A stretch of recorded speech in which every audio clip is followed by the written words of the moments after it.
जय यीशु आप सबको। हम संत यूहन्ना के सुसमाचार में हैं। संत यूहन्ना का सुसमाचार आज हम अध्याय 2 पद संख्या 1 से 12 पर मनन चिंतन करेंगे। संत यूहन्ना अध्याय 2 1 से 12। तीसरे दिन गलीलिया में काना में एक विवाह था।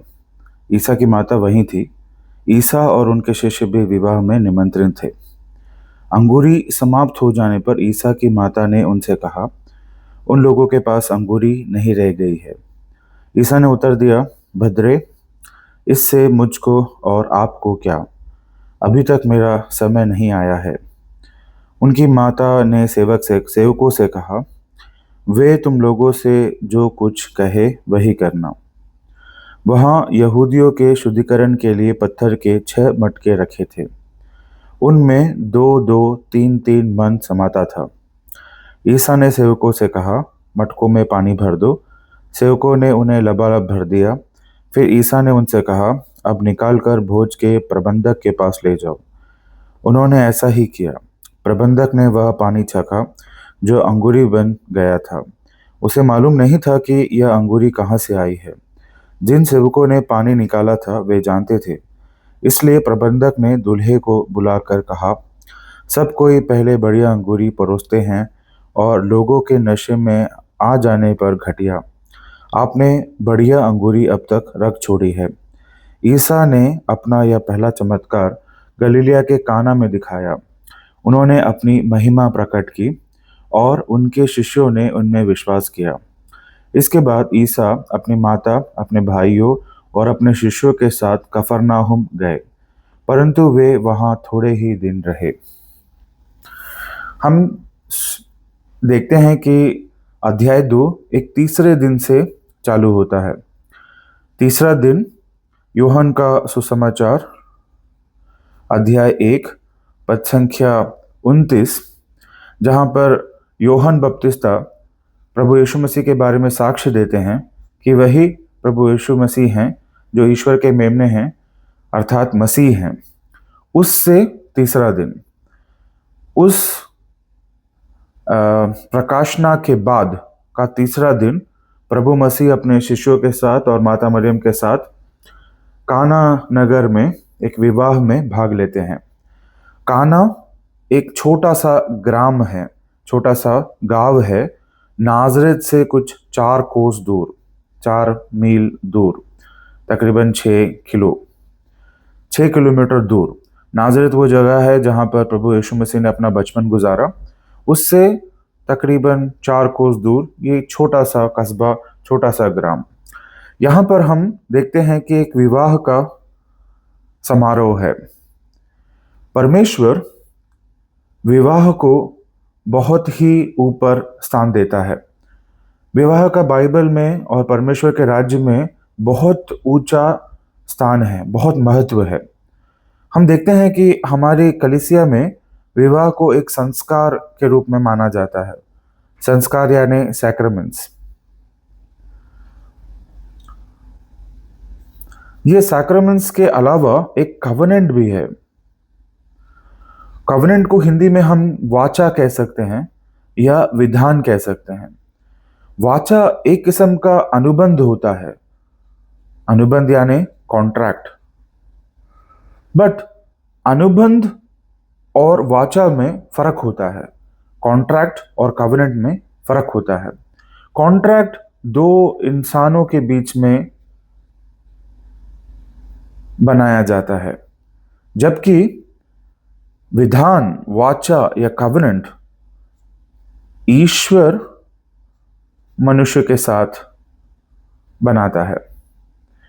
विवाह का संस्कार भी एक कवनेंट है, एक वाचा है, जहां पे 2 पक्ष हैं, सर्वशक्तिमान ईश्वर और पुरुष व स्त्री जो विवाह के बंधन में बंधे हुए हैं। उत्पत्ति अध्याय 2 पद संख्या 24 कहता है कि विवाह के बाद पति और पत्नी एक बन जाते हैं।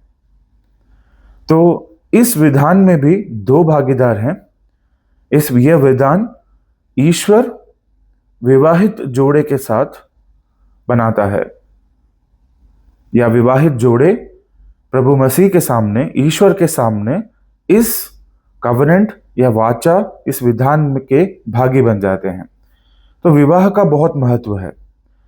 दूसरे तरीके से हम समझाते हैं इसको कि बाइबल को दो हिस्सों में बांटा गया है, पुराना विधान और नया विधान।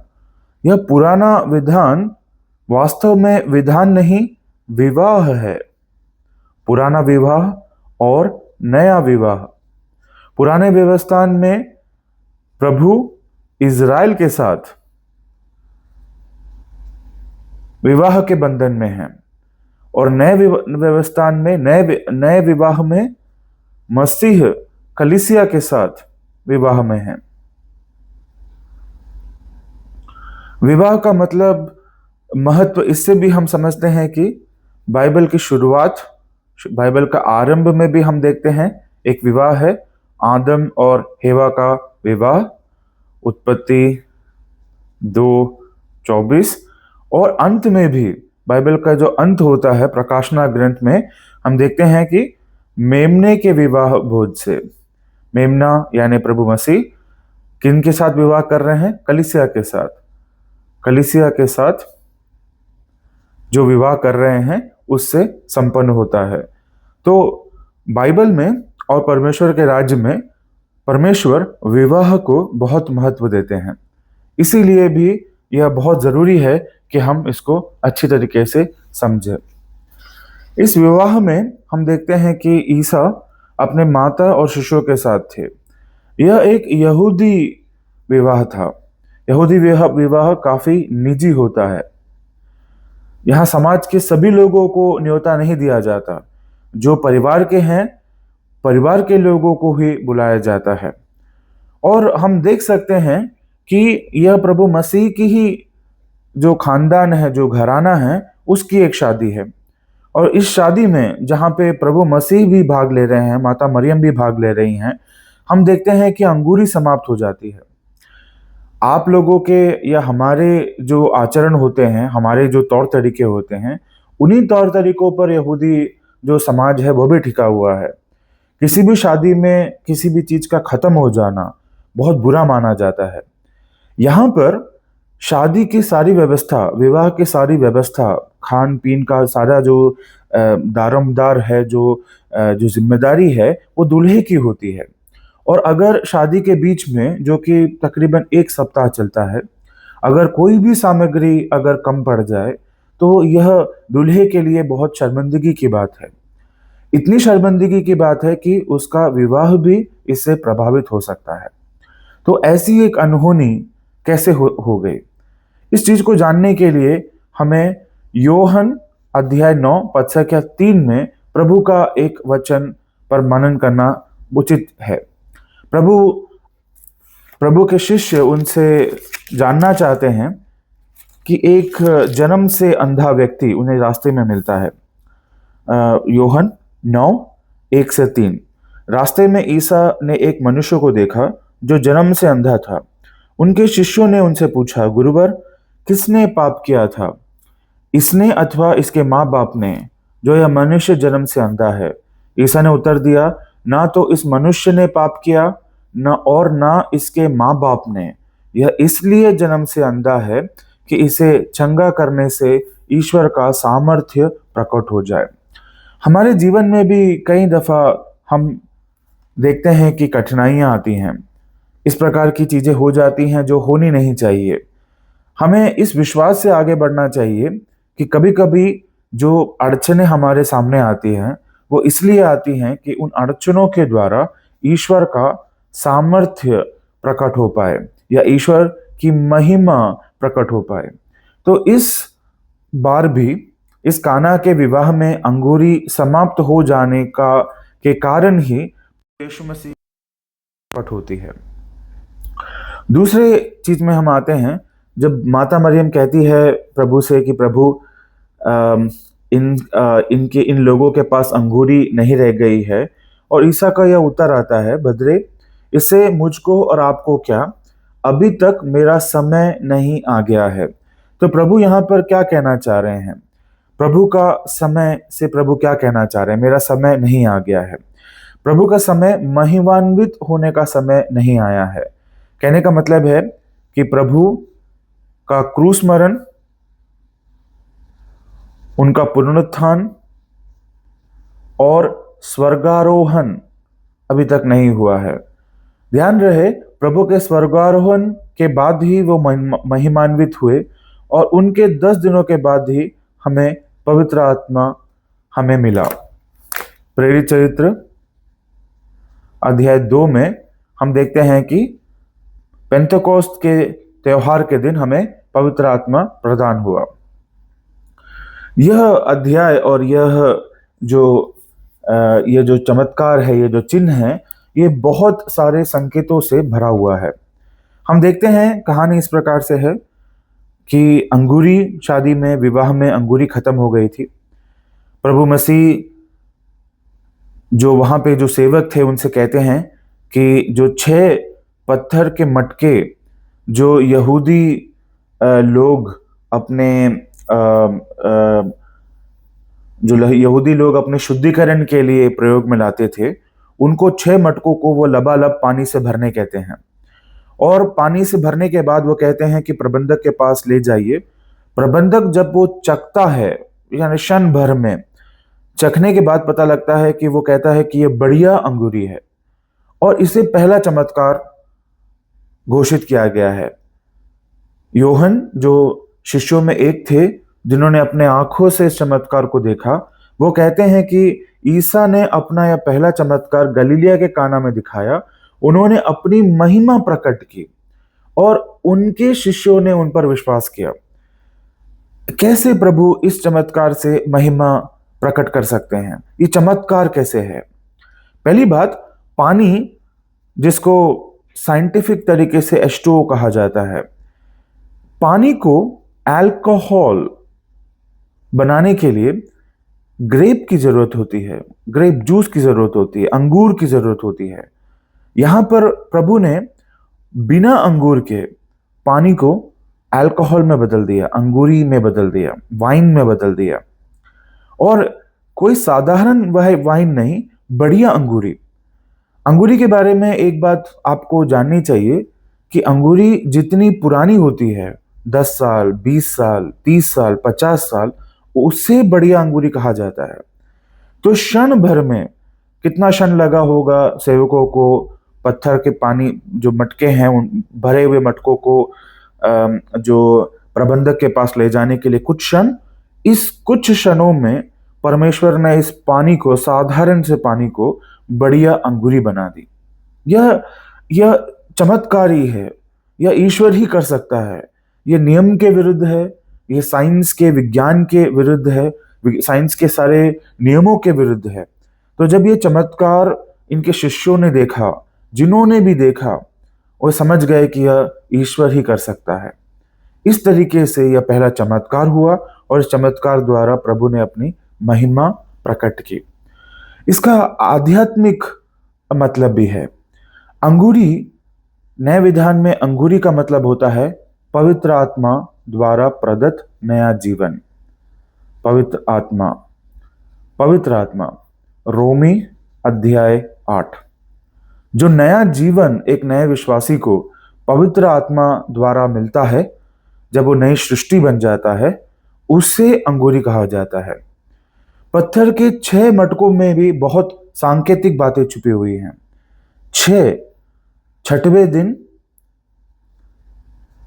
उत्पत्ति 1 पद संख्या 26, 6वें दिन मानव को प्रभु ने सृष्ट किया है। 6वां दिन मानवता को दिखाता है।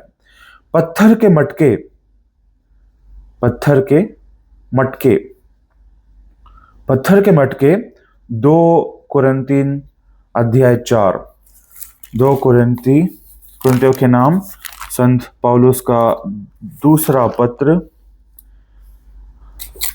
अध्याय 4 पद संख्या 7। अध्याय 4 पद संख्या 7, 4 का 7। यहाँ पे लिखा है, पौलुस कहते हैं, यह अनमोल निधि हम में मिट्टी के पात्रों में रखी रहती है, जिससे यह स्पष्ट हो जाए कि यह अलौकिक सामर्थ्य हमारा अपना नहीं बल्कि ईश्वर का है। हम उत्पत्ति अध्याय 2 में भी देखते हैं 1 से 5 में कि हमें प्रभु ने मिट्टी से सृष्ट किया है। तो ये जो मटके हैं और ये जो संख्या 6 है, दोनों मानवता को दिखाती है। किसको दिखाती है? मानवता को। पानी परमेश्वर के वचन को दर्शाता है, सुसमाचार को दर्शाता है। पानी का मतलब होता है सुसमाचार। लबालब का क्या मतलब हुआ? यह आपका किसुराई है, मटका है, पानी पूरी तरीके से भर दिया गया है।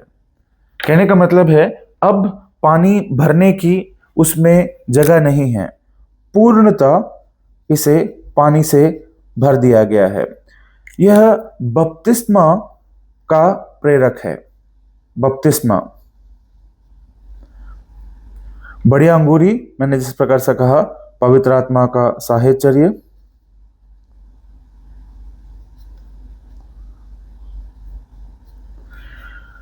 तो ये इससे हमें क्या समझ में आता है, क्या प्रकाशना मिलती है? प्रभु मसीह ही हमें पवित्र आत्मा का बपतिस्मा दे सकते हैं। जब कोई घड़ा जो मानव को दिखाता है, उसके अंदर वचन, सुसमाचार डाला जाता है, तो प्रभु उसे एक नई सृष्टि बना देते हैं जब वो पवित्र आत्मा से भर जाता है।